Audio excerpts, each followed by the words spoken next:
going to speak about is not famous. She has never played a part in a movie, nor had her name splashed across the headlines. She also has never done something remarkable that will be remembered throughout history. To most people, she does not exist. Yet to me, she is amazing. Through my eyes, she can move mountains or make the sun come out on a rainy day. She is a hero that forges new roads. She is my mother, Denise Brousseau. Born in the small town of Princeton, Massachusetts on May 25th, 1959. Princeton is a quiet residential town with a population of 1,355 in 1960, and as of January 1st, 2012, a population of 3,534. She is the middle child in a group of 5 siblings. She has 2 older brothers and 1 younger brother and sister. As the oldest female sibling, she was often required to look after her other siblings and to assist in helping with the household. For the years that she was at home, she had the typical 1960s, 1970s female upbringing. Always followed the rules, never drank or did drugs, what you would label a good girl. As she was raised in a small town, her life was sheltered. She was removed from the radical movement of the 60s and the burning the bra feminist movement of the 1970s. In the 60s, the Black Power became the new focus of the civil rights movement, and student activists became more radical.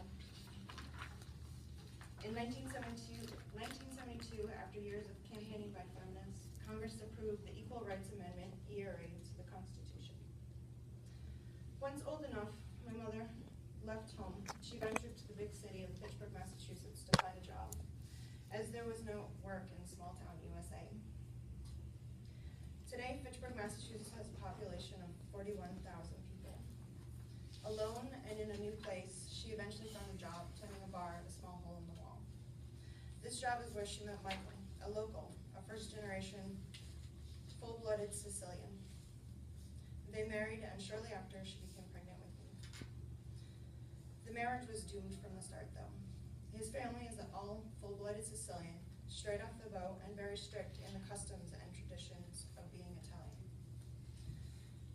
His family did not approve of the marriage, as my mother had no Italian in her blood whatsoever. He had been expected to marry a nice Italian girl. When I was 2, my parents divorced. My mother, now a single parent and alone in the big city, needed to figure out a way to raise me the best she could. My father, who had a drug and alcohol problem, gave up visitation rights and custody, deciding that he would rather spend the child support on his habits. Faced with the daunting task of raising a child on her own, she decided that no matter what, life had to offer. Putting aside her own needs and desires, she fought tooth and nail to provide me with everything that I would need to grow into a stable and healthy adult. Unfortunately for her, I turned out to be a willful and unruly child. Throughout the years, my mother's determination to provide me with a good life came with a lot of ups and downs, taking the path of 1 step forward and 2 steps back. But instead of giving up and settling, she fought. Because of that, I was afforded a good childhood.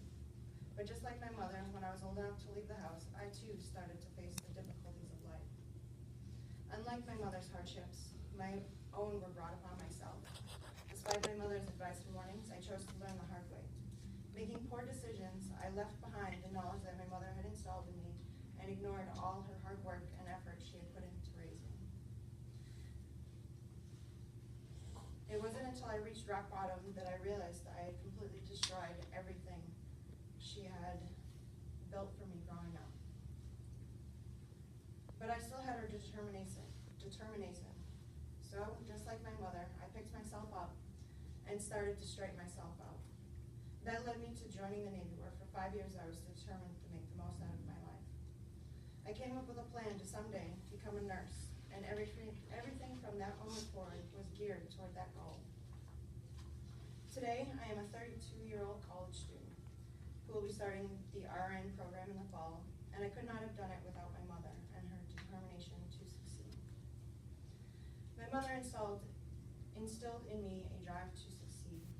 Her life and choices that she made showed me that no matter how many times you fall off the proverbial horse, you need to pick yourself up, bruised and battered, and maybe even with some broken bones, and get right back on that horse.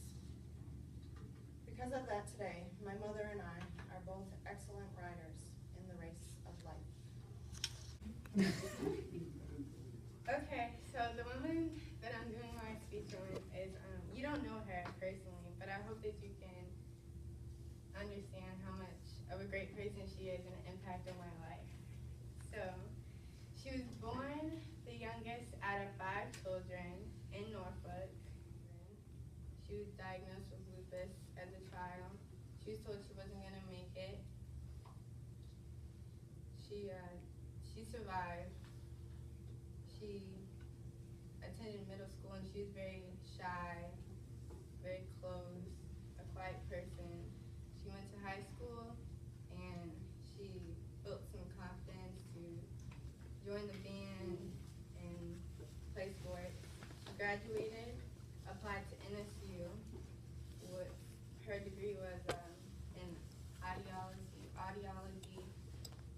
and a minor in English, but she had to drop out because she had to take care of her mother.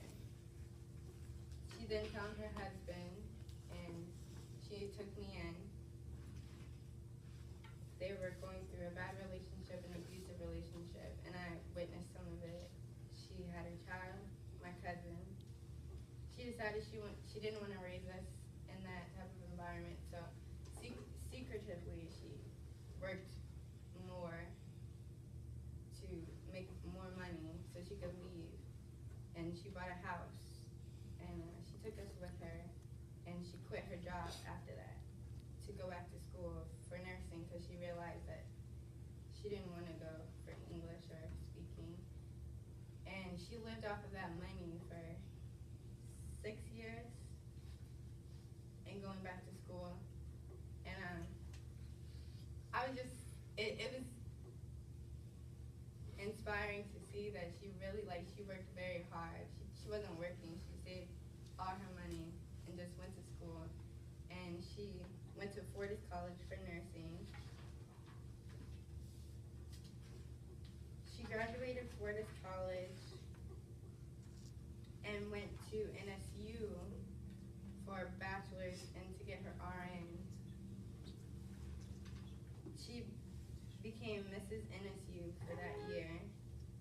She was the president of the nursing club and she made the dean's list. She became more